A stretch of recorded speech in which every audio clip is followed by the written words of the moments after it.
This is Radio Free 501c, the voice of Tulips Consulting. I'm your host, Cecilia Sepp. Don't forget to subscribe on your favorite podcast service. This week I'm talking with Angie Lucas of the Council for Adult and Experiential Learning, and our topic is leading coalition advisory councils. Welcome to episode 183. It's Monday, February 13th, and that means it's time for another episode of Radio Free 501c, the voice of Rogue Tulips Consulting. I'm your host, Cecilia Sepp. I am a certified association executive, and I'm the principal and founder of Rogue Tulips Consulting. Thanks for joining us for this really interesting topic this week. But before I tell you what that is, good morning, good afternoon, or good evening to our global audience, wherever you may be, and thanks for listening. This week, we have a first-time guest on our podcast, Angie Lucas from the Council for Adult and Experiential Learning. And Angie's going to talk with us about her experiences leading advisory council coalitions. So welcome, Angie. We're so excited to have you. We also know this is your first time being a guest on a podcast. So that's an exciting thing. So would you like to say hello to our audience and tell us a little about yourself? I'm Angie Lucas, and I am Industry Education Partnership Director at CAEL. With that, I am in charge of two coalitions, the National Alliance for Communications, Technology, and Education and Learning. Very long name there. We call it NACTEL. It's easier to remember. And then the Energy Providers Coalition for Education, which is EPCCE. And those two organizations work in the telecom communications and then energy industry. So those are partnerships that I work with. Prior to that, I worked with the National Conference of State Legislatures, and I worked with tribal working groups, tribal advisory groups, and the Department of Energy. So there's a little bit of cultural experience I have with advisory councils as well. And then I worked with the National Park Service on an advisory council. So lots of experience from both sides of the house. You know, and that is really interesting. You really have a broad range of experience doing this sort of activity and work, both as a member of one and supporting them. And I've led some coalitions myself in my day. So what are some of the lessons you learned supporting councils? And you did mention you have some cultural experience working with the tribal groups. So that's another interesting aspect. So what are some of the takeaways you got over the years? Yeah, the biggest one when I first started at NCSL in the tribal work, I was told, I was called aside by a tribal member and, here's how you do this. Here's how you work with us. And that was so helpful. And I've brought that into a lot of my following work, listening to what they want, listening to what your advisory council members need from you, not coming in with an expectation of here's how we're going to do it.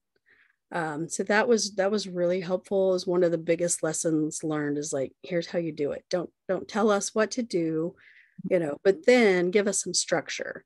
And that is another key that I got from both the energy sector and the telecom sector is we're busy. We want to help. We want to be a part of your coalition, but let us know what you need from us. Serve it up to us so it's easy for us to participate. So those are just a couple key nuggets that kind of lead my day-to-day work. And I'm so glad that is what you shared first, because I think, and I'd love to hear your opinion on this, those are really great attitudes toward any level of working with other people, but especially in membership organizations of any kind, because you had a guide, someone explained to you, well, here's how we think and work and like to do things. And then you had other people telling you, this is how we want to communicate. This is how we want to use the little bit of time we can give you for this work. And those, I think, are elements of any successful group working together, whether it's a board at a chapter level or a national level, or this sort of a leadership council. So what's your opinion on that? Do you think those are some building blocks for that at all levels? Oh yeah, I think so. I think in any kind of relationship, those are the keys: listening and being very clear about what you need and what you want, but also clearly making sure you understand what the member is going to need from you, or the other person that you're working with, or even in relationships with your partner, you need to know what their needs are. And sometimes we're so bent on, here's what we're trying to accomplish, or here's what I need, and we don't listen. And I think listening, those are really the key listening and good communication. Mm-hmm. Oh boy, if there was just more of that in the world, right? If there was more good communication, we'd probably solve a lot of problems or prevent them from even happening, right? Well, so when it comes to working with coalitions, we talk about this a lot in the nonprofit world, because no matter what kind of nonprofit you are, you might be in one or two at any given time. But I think a lot of people, maybe they come into a job and there's already a coalition. And maybe they're the new staff person working with them or the new liaison. But what are some things people should be aware of if they want to start a coalition? Because it's one of the things we advise people to do, right? It's like find people with a like-minded mission, or maybe you can all share resources to do some advocacy work. But so what are some of those first steps you would take to build one? Yeah, really define what your mission and vision is, and a really good orientation to who you are and what you're trying to accomplish, so that you can make sure you're getting a good fit. In those conversations, you can make sure that the new person really does fit with your organization, or the organization fits with them, and not trying to make them fit if they don't. Just because they have a certain title or they have a certain role doesn't mean they necessarily are the right person within the organization to serve. And also, I think building like what the expectations are, the time commitments, and just having a good documentation of that is very helpful to the success of people, and rotating that out, making sure that you keep the council fresh by not getting someone that's on there for 10 or 15 years, that you have a time frame to count to, so everybody gets a chance to participate too, and you get new fresh ideas as well. Mm-hmm. Oh yeah, term limits. That also solves a lot of problems if we actually implement them. So I totally agree with that. And that's actually a great segue into my next question, Angie. So we put coalitions together sometimes for specific activities, and then sometimes we have them for longer term, just connection. But what's your opinion about sunsetting a coalition? Should all coalitions go on forever, or should even the entire coalition just end at some point? I think when you've accomplished what you want to accomplish, it's a good thing to sunset it. Mm-hmm. And maybe you still have a framework of an overall advisory council. Mm-hmm. Within it, you might have different segments. Like, I need a marketing team, or I need someone for this particular project. And when that project is done, you're done. So mm-hmm.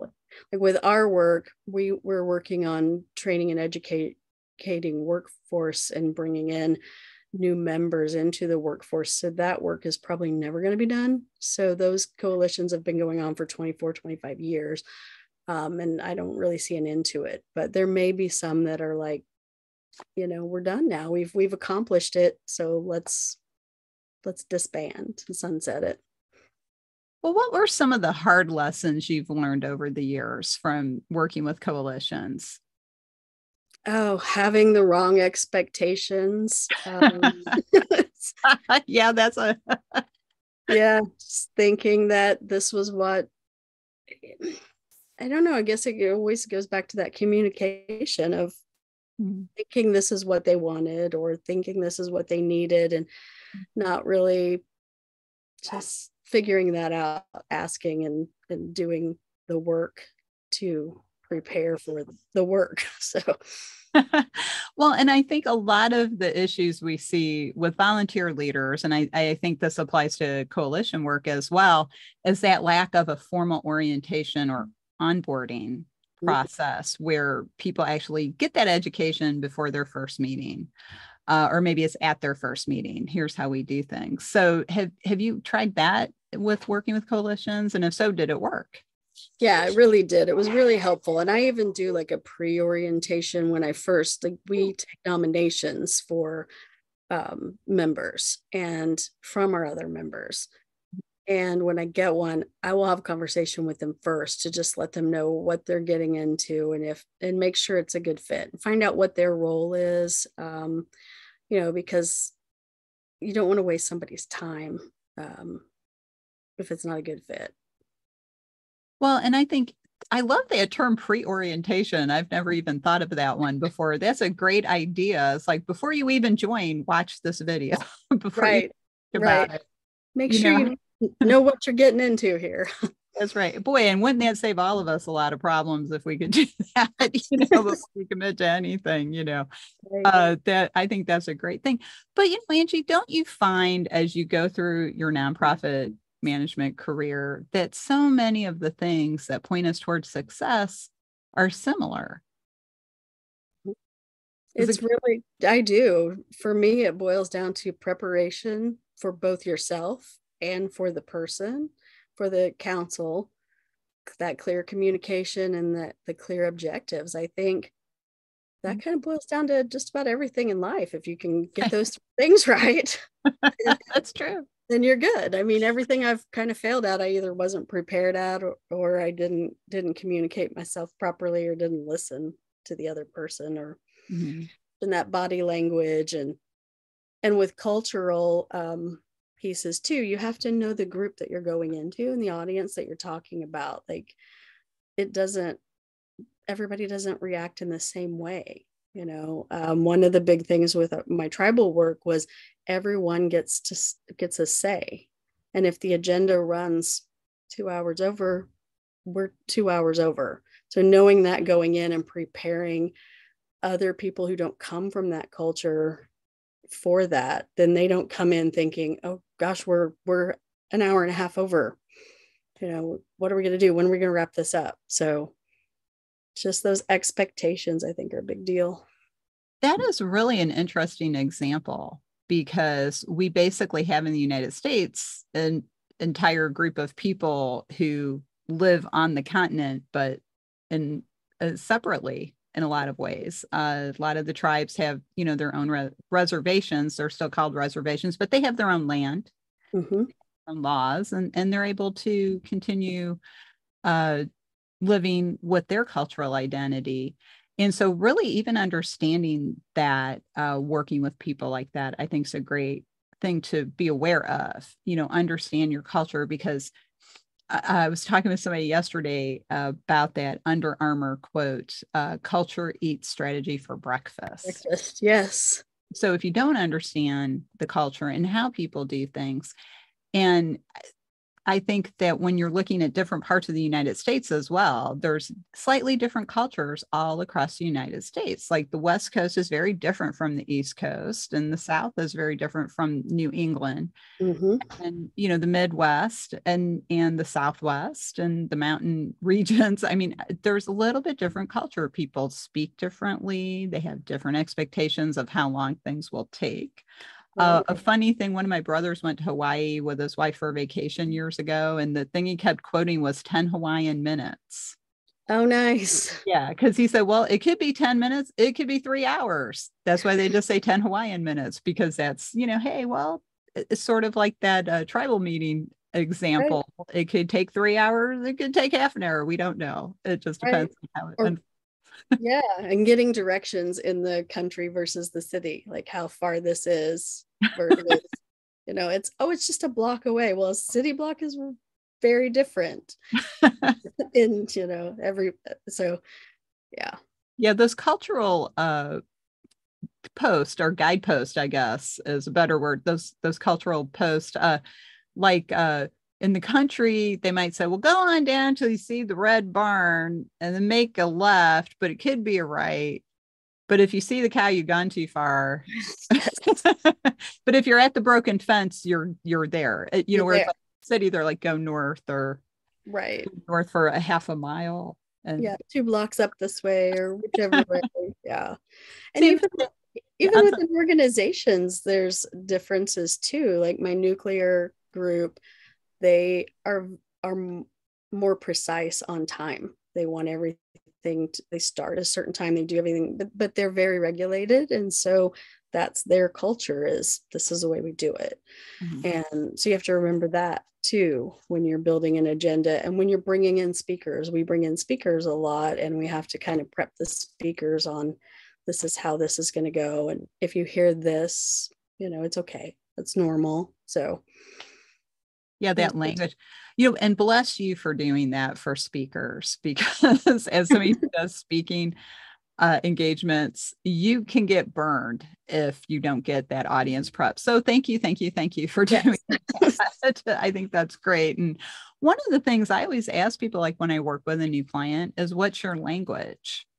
So what are words you use? Very much what you just said, Angie. It's like, don't be surprised if people say this instead of that, or, and that's really important to understand that, because the cultural differences between committees in an organization can be vastly different as well. And so you work with several different coalitions. So do you come up against that? Well, I shouldn't say against it, but do you, how do you manage that, I guess, is a better question, when you have 2 different coalitions you work with. They're probably different. So how do you manage that?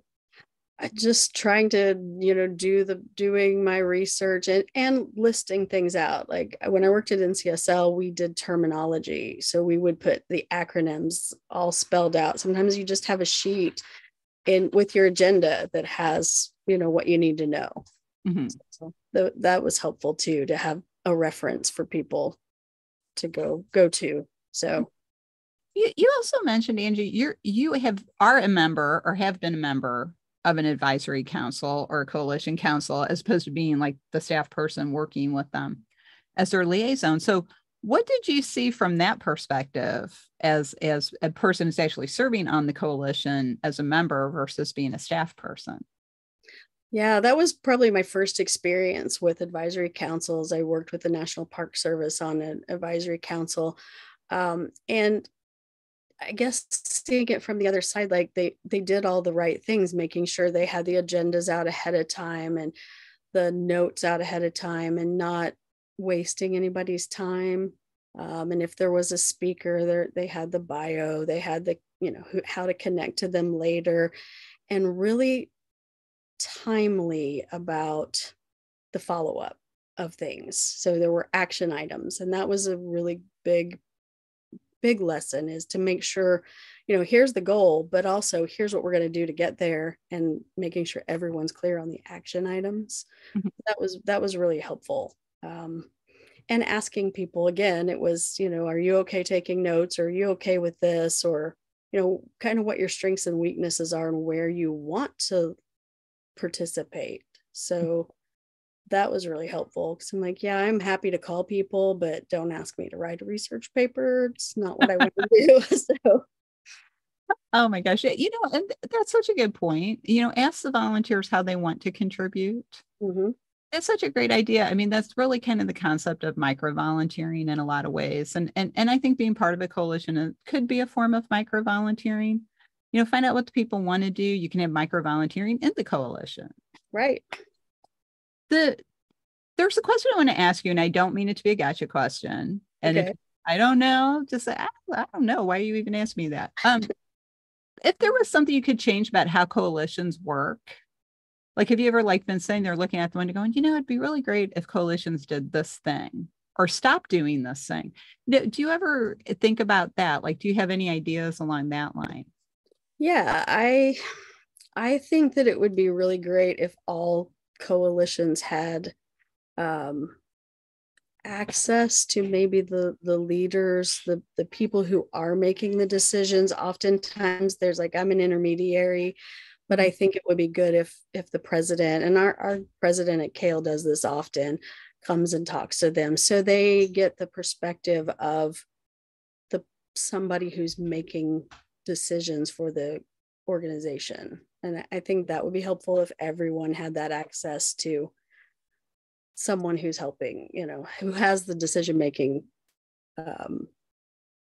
authority. Mm-hmm. I think that would be good. And if I could pay them all, that would be great too. I think you Oh, get yeah. paid boards and paid, rather than volunteer, I think you get a little more, just a little more appreciation. Yeah. Or appreciating them in general, being sure that everyone appreciated and realized the time that they're giving and yeah. what they're giving.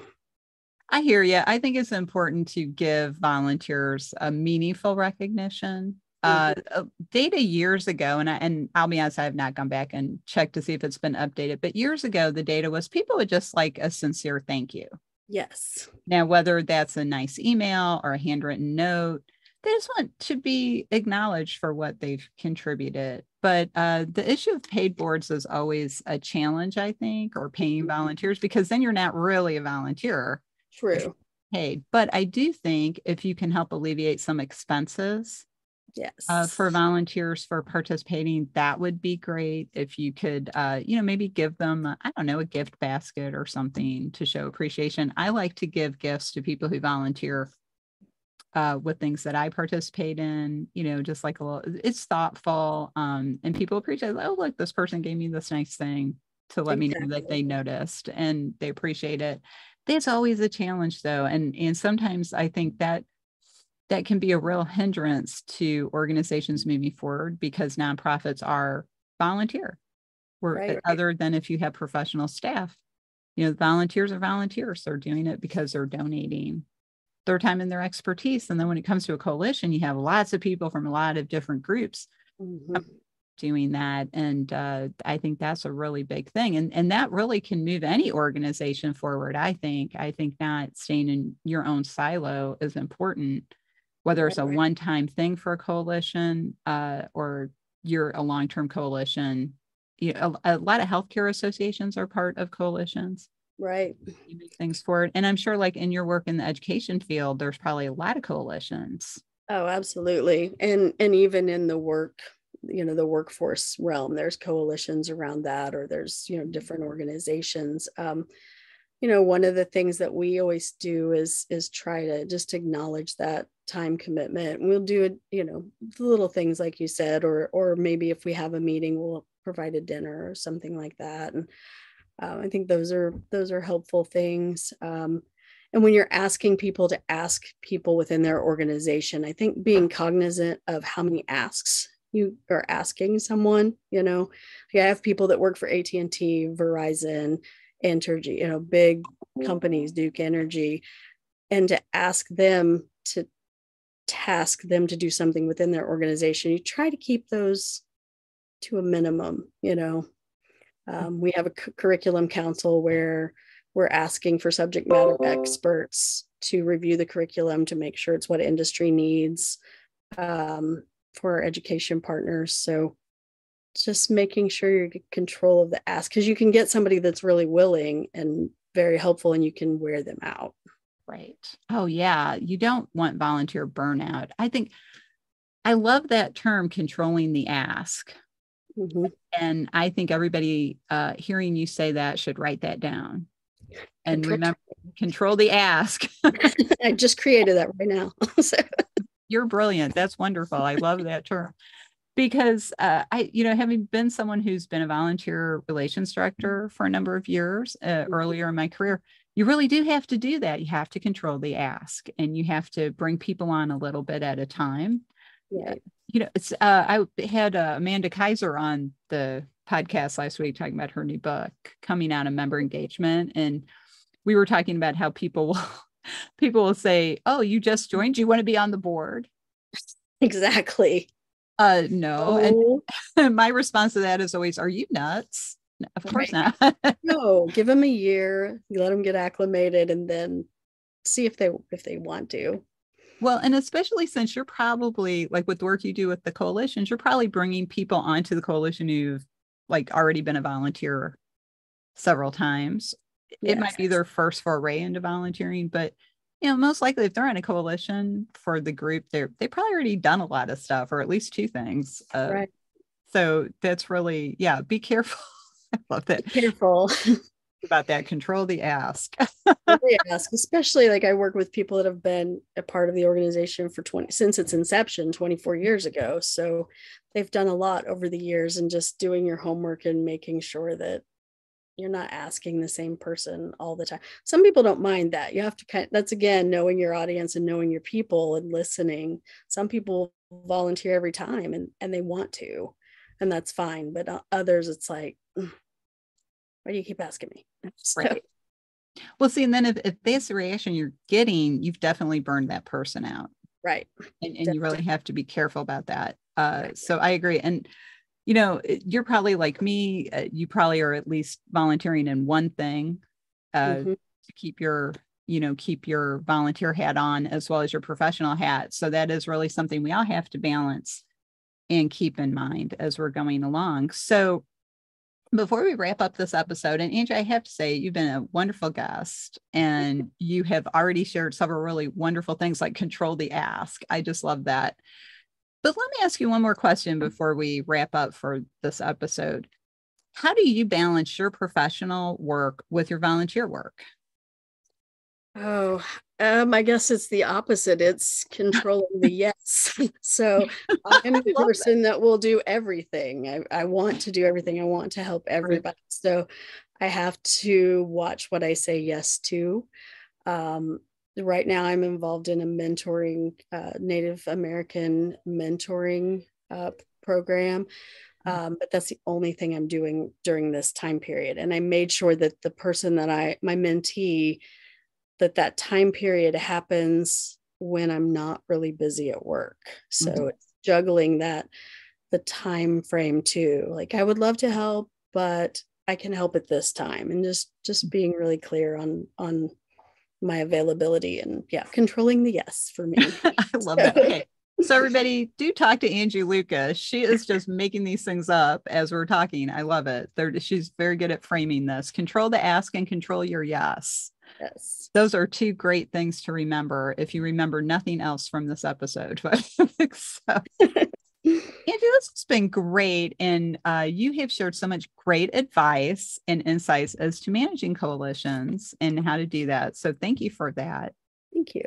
So I always like to ask my guest, what's your closing thought? What's the thing you'd like people to take away from this conversation today? And how could they get in touch with you if they wanted to learn more about how you do coalition management? Yeah, absolutely. So you can reach out to me by email at alucas@CAEL.org. That's how to get a hold of me. Last thoughts, don't be afraid to fail. I heard something this week at a convention that really hit me, and I asked the person what their job was, and he said, I'm in charge of the failure. I was like, okay, so explain this to me. He's like, well, when something goes wrong, it's my job to analyze it, but don't dwell on it, but figure out how it doesn't happen again. So I think that's the thing. It's all an experience. We're all learning out here. We're all human. Don't be afraid to show your humanness, and don't be afraid to make mistakes. You're going to as you go along. That is great advice. I love that, because if you're not making mistakes, you're not doing anything. Absolutely. That's wonderful. Well, Angie, thank you again for joining me this week on Radio Free 501c. It's been a great conversation, and I hope that the audience is more aware of coalition work and how important it is. Absolutely. Thank you so much. This was great. You are welcome. And we do have to go for now, folks, but thanks for listening. Don't forget to subscribe so you don't miss another exciting episode, because you never know what you're going to learn listening to Radio Free 501c. If you'd like to learn more about Rogue Tulips Consulting and how we can help your organization bloom outside the box, check us out online. Our website is roguetulips.com. If you are a current CAE or a CAE candidate, or you just want to take some education about nonprofit management, check out our education program, the 501c League. It has its own website, the 501cleague.net. Don't forget to download our 2023 course catalog. So on behalf of Angie and myself, thanks for listening, and we'll see you next time.